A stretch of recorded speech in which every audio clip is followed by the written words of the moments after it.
Hi ನಮಸ್ತೆ, ನಿಮ್ಮ ಶರಣ ಕನ್ನಡ ಲಾಗ್ಸ್ಗೆ ಸ್ವಾಗತ. ಇವತ್ತಿನ ವಿಡಿಯೋದಲ್ಲಿ ವರಮಹಾಲಕ್ಷ್ಮಿ ಹಬ್ಬಕ್ಕೆ ಇಡುವಂಥ ಮಡ್ಲಕ್ಕಿಯಲ್ಲಿ ಏನೆಲ್ಲ ವಸ್ತುಗಳು ಮತ್ತು ಮಂಗಳ ದ್ರವ್ಯಗಳನ್ನು ಇಡಬೇಕು ಅಂತ ತೋರಿಸ್ತಾ ಇದ್ದೀನಿ. ನಾವು ಇಡುವಂಥ ಪ್ರತಿಯೊಂದು ವಸ್ತುಗೂ ಸಹ ಅದರದ್ದೇ ಆದ ಮಹತ್ವ ಇರುತ್ತೆ. ನಾನು ನಮ್ಮ ಮನೆಯಲ್ಲಿ ಏನು ಇಡ್ತೀನಿ ಹಾಗೆ ಅದರ ಅರ್ಥ ಏನು ಅನ್ನೋದನ್ನೇ ನಿಮ್ಮ ಜೊತೆ ಶೇರ್ ಮಾಡ್ಕೊಳ್ತಾ ಇದ್ದೀನಿ. ವಿಡಿಯೋನ ಎಲ್ಲೂ ಸ್ಕಿಪ್ ಮಾಡದೆ ಕೊನೆವರೆಗೆ ನೋಡಿ. ಮೊದಲು ನಾವು ಬಳಸುವಂಥ ತಟ್ಟೆ ಹೊಸದಾಗಿರಬೇಕು. ಅಂದರೆ ಊಟಕ್ಕೆ ಅಥವಾ ದಿನನಿತ್ಯ ಬಳಸುವಂಥ ತಟ್ಟೆ ಆಗಿರಬಾರ್ದು.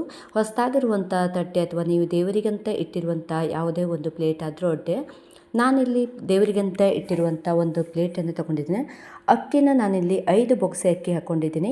5 ಬೊಕ್ಸೆ, 9 ಬೊಕ್ಸೆ ಅಥವಾ 11 ಬೊಕ್ಸೆ ಅಕ್ಕಿಯನ್ನು ನೀವು ಸೇರಿಸ್ಬೋದು. ಮಡ್ಲಕ್ಕಿ ತುಂಬಬೇಕಾದ್ರೆ ನಾವು ಯಾವ ಅಕ್ಕಿ ಏನಾದರೂ ಹಾಕ್ಬೋದು. ನಿಮ್ಮ ಶಕ್ತಿ ಎಷ್ಟಿರುತ್ತೋ, ನೀವು ಸಣ್ಣ ಅಕ್ಕಿ ಹಾಕ್ತಿರೋ ಹಾಗೆ ಡಿಪೋ ಅಕ್ಕಿ ಯೂಸ್ ಮಾಡ್ತೀರಂದರೆ ಅದನ್ನು ಕೂಡ ಹಾಕ್ಬೋದು. ಇದಕ್ಕೆ ಒಂದು ಬ್ಲೌಸ್ ಪೀಸನ್ನು ಹಾಕ್ಕೋಬೇಕು. ಸೀರೆಯನ್ನು ಇಡಬಾರ್ದು. ನಾವು ದೇವರಿಗೆ ಸೀರೆ ಉಡಿಸಿರ್ತೀವಲ್ಲ, ಅದಕ್ಕೋಸ್ಕರ ಸೀರೆನ ಇಟ್ಟಿಲ್ಲ ನಾನು. ನೀವು ಇಡ್ತೀನಿ ಅಂದರೆ ಇಡ್ಬೋದು. ನಂತರ ಅರಿಶಿನ ಕುಂಕುಮ ಇಡ್ತಾ ಇದ್ದೀನಿ. ನಾವು ಮುತ್ತೈದರಿಗೆ ಕೊಡುವಂಥ ಅರಿಶಿನ ಕುಂಕುಮ ಅದೇ ಬರೀ ಅರ್ಥಗಳನ್ನ ಕೊಡುತ್ತೆ.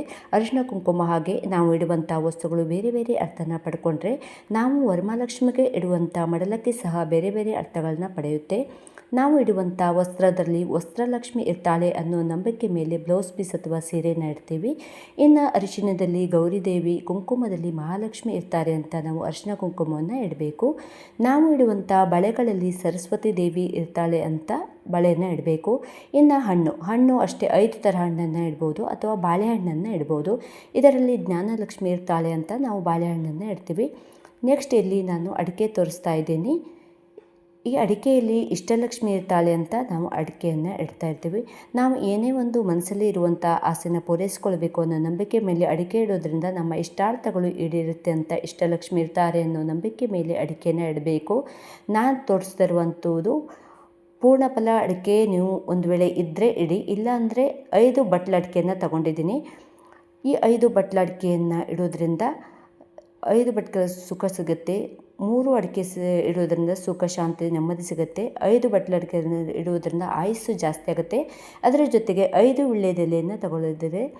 ವೀಳ್ಯದೆಲೆಯಲ್ಲಿ ಧನಲಕ್ಷ್ಮಿ ವಾಸಸ್ಥಳ ಇರೋದ್ರಿಂದ ವೀಳ್ಯದೆಲೆಯನ್ನು ನಾವು ಕಾಲಿಗೆ ಸಿಗುವಂಥ ಜಾಗದಲ್ಲಿ ಎಲ್ಲೆಂದ್ರೆ ಇಡಬಾರ್ದು ಅಂತ ಆ ಕಾರಣಕ್ಕೇ ಹೇಳೋದು. ಅರಿಶಿಣದ ಕೊಂಬನ್ನು ಇಡೋದ್ರಿಂದ ಮುತ್ತೈದೆ ಸ್ನಾನ ಗಟ್ಟಿಯಾಗಿರುತ್ತೆ ಅಂತ ಹೇಳಿ ಇಲ್ಲಿ ನಾನು 3 ಅರಿಶಿಣ ಕೊಂಬನ್ನು ತಗೊಂಡಿದ್ದೀನಿ. ಇನ್ನು ಬಾಚಣಿಗೆಯಲ್ಲಿ ಶೃಂಗಾರ ಲಕ್ಷ್ಮಿ ಇರ್ತಾಳೆ ಅಂತ ನಾನು ಇಲ್ಲಿ ಚಿಕ್ಕ ಬಾಚಣಿಗೆಯನ್ನು ತಗೊಂಡಿದ್ದೀನಿ. ನೋಡಿ, ಈ ಥರ ಚಿಕ್ಕದಾಗಿರೋದು. ಒಂದು ವೇಳೆ ಹೊಸದಾಗಿ ತಂದಿರೋ ದೊಡ್ಡ ಬಾಚಣಿಗೆ ಇದ್ದರೂ ನೀವು ಕೂಡ ಇಟ್ಕೋಬೋದು. ಇಲ್ಲಿ ತೋರಿಸುವಂಥ ಪ್ರತಿಯೊಂದು ವಸ್ತು ಕೂಡ ಹೊಸದಾಗಿರಬೇಕು. ಕನ್ನಡಿಯಲ್ಲಿ ರೂಪಲಕ್ಷ್ಮಿ ಇರ್ತಾಳಂತೆ, ಅದಕ್ಕೋಸ್ಕರ ನಾವು ಕನ್ನಡಿನ ಒಂದು ಚಿಕ್ಕದಾಗಿದ್ದರೂ ಅಡ್ಡಿಲ್ಲ, ದೊಡ್ಡದಾದರೂ ಪರವಾಗಿಲ್ಲ, ಅದನ್ನು ಇಟ್ಕೋಬೇಕು.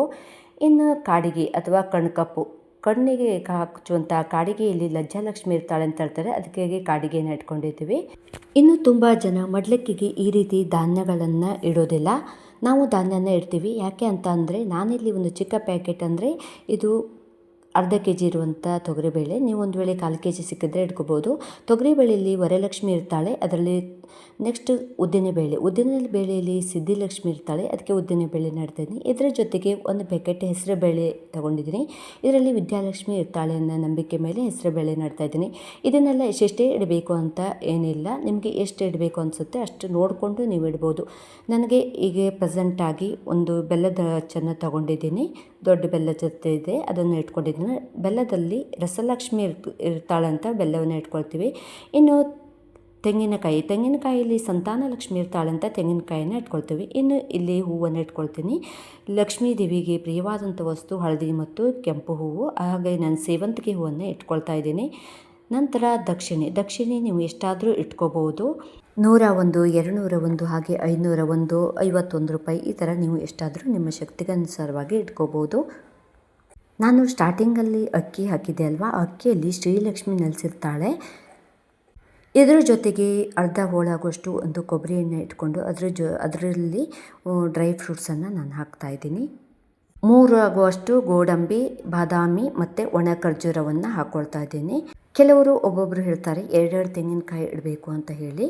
ನಾನು ದೇವಸ್ಥಾನದಲ್ಲಿ ಭಟ್ರಿಗೆ ಕೇಳಿರೋ ಪ್ರಕಾರ 1 ತೆಂಗಿನಕಾಯಿ ಇಡಬೇಕು ಅಂತ ಹೇಳ್ತಾರೆ. ಹಾಗಾಗಿ ನಾನಿಲ್ಲಿ 1 ತೆಂಗಿನಕಾಯನ್ನು ಇಟ್ಟಿರ್ತೀನಿ.